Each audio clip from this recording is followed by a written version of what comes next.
I'm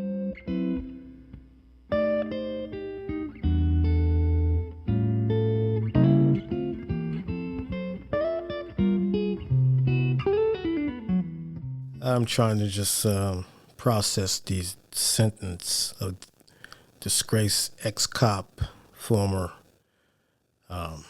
Minnesota ex-cop Derek Chauvin.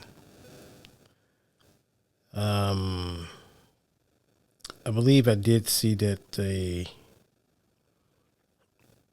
the sentencing guidelines, there was some type of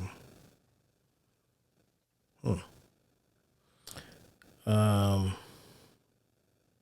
he couldn't get over 30. He couldn't get over 30 years.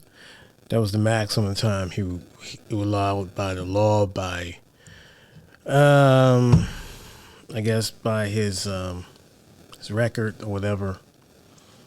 All that comes into play. He was he never been arrested, no priors, but 22 and a half years is nothing to sneeze at. I wouldn't want to be facing 22 half years in prison. So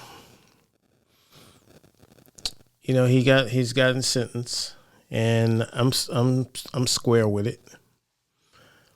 I don't know what the guidelines as far as the good time policy, the prison, the penal, the code is, or whatever article of information or prisoners' conduct, wherever you meet as far as good time.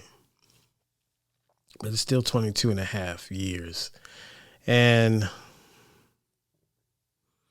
I'm not going to be mad with it. So,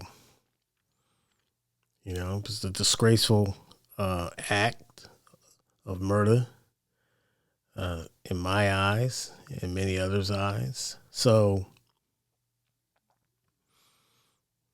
I know a lot of people were out for blood, and they wanted him to die in prison or to not see the streets again, and I understand that. But we got, the family got the sentence that they got, and the the law has spoken, so to speak, unless he appeals and we do this again in a different arena. So, like I said, I'm satisfied with the verdict. Not with the verdict, with the sentencing. Very much so. Um, it is what it is, and how that setup is as far as his, never been arrested and this, that, and the other. He did have some conduct blemishes on his police record as far as his personnel file. So we got him off the streets, and hopefully this will serve as a lesson to the cops that are engaged in this type of activity on a daily basis and brutalizing citizens in the neighborhoods that they supposed to be protecting and serving. And they'll always tell you it's a tough job. We know that. We do. And we respect that job. But that doesn't give you authority to take the law in your own hands, as did Derek Chauvin. So we all need to relax our trigger fingers or our sensitive fingers and just have conversations. And that's the way, I believe, is having a conversation as far as your neighbors, with the community, and have some type of resolutions, and the citizens of those communities don't ever think that people are not thinking about you guys, and not thinking about you as far as advocating for some justice when these things happen. We're always going to have your back. And it's good to see, like I said, this process, however it goes from here. But yes, the sentencing was today. Derek Chauvin was sentenced to 22 and a half years. in prison today. And we'll see how, if they appeal or whatever. But to my knowledge, I think by law, with this particular crime and his record, I guess, played a part in it. No priors, like as I said previously. So he was, I believe, 30 years was the maximum that he could get. But as you see, as you know, I just said he got 22 and a half years. So whether he do the whole 22 and a half, I'm sure he's going to try to get out on parole while he's fighting for appeal. I'm sure that's going to be another motion. Or maybe I don't see him getting out to fight that, but you never know based on he doesn't have any priors and by him being a police officer. So, and I'm sure he has a lot of funding from around the country. So we'll see just how far that case and what it does after this chapter has been closed. So it's unfortunate that George Floyd had to pass. Just being murdered, being pretty much snuffed out that way. It just goes to show you, man, we got a long way to go.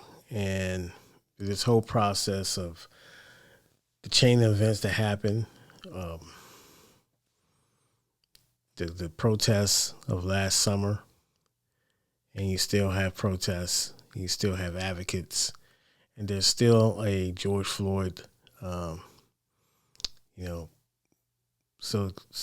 bill that needs to be passed in the Senate, along with the Emmett Till anti-lynching bill. So these are really, bills that they need to be passed. They're the right thing to do, and these things that's in the bill has been kicked down. The can has been kicked down the road long enough. It's time to, let's right this wrong. And like I said, I just can't believe that there hasn't been an anti-lynching bill in this country based on the history of that, in particular to African Americans. So goes to show you it's a long, long way to go to getting these things into fruition, into law. So let's keep the pressure on them in your communities and keep fighting for what you think is right, and keep showing awareness and engaging in the community, and seeing what the community is, the pulse on the community, so to speak, and what's the buzz is, and what's the word, so to speak, on the street. It's always good to keep it tapped in and being able to connect with your fellow citizens in your environment for one common goal, and to push things in your community that you think that need to be brought to the table, and rectify a lot of different wrongs and neglect that's been happening in these lower economic neighborhoods, so to speak. So let's get economics and businesses thriving in these neighborhoods to create jobs, entrepreneurship, so people can thrive, housing.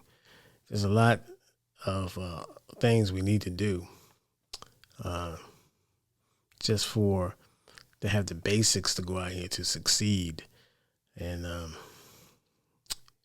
it comes with education. It comes with a lot of research, a lot of determination, and perseverance.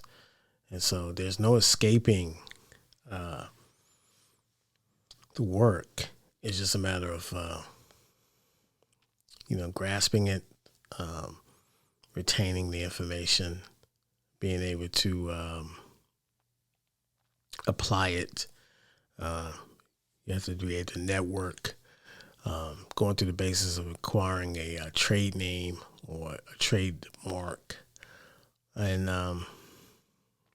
maybe an LLC, a business. So, there's a lot of things you can do to get to get on the runway, so to speak, so you can take off and succeed. And that's the ultimate goal, is to get people who have creative minds and who want to expand their knowledge and education to be able to give them the assistance to succeed, and investing in the youth and the future. And for anyone that's out there that's thinking about they want to go back to school or they want to take some classes to better themselves, so be it. You should do it. You should do that, whether you want to invest in your health. Everything is good right now. Just do it. Don't procrastinate any longer. Don't procrastinate. Just do it. Do it. Take it, your own regiment, your own pace. There's no rush. When you build up the confidence to, or you get to expanding in your learning, you'd be surprised. You'd be really surprised of the possibilities and the closer you get to your dreams. So just continue on and be all you can be. Take care, and we will see you soon. Peace.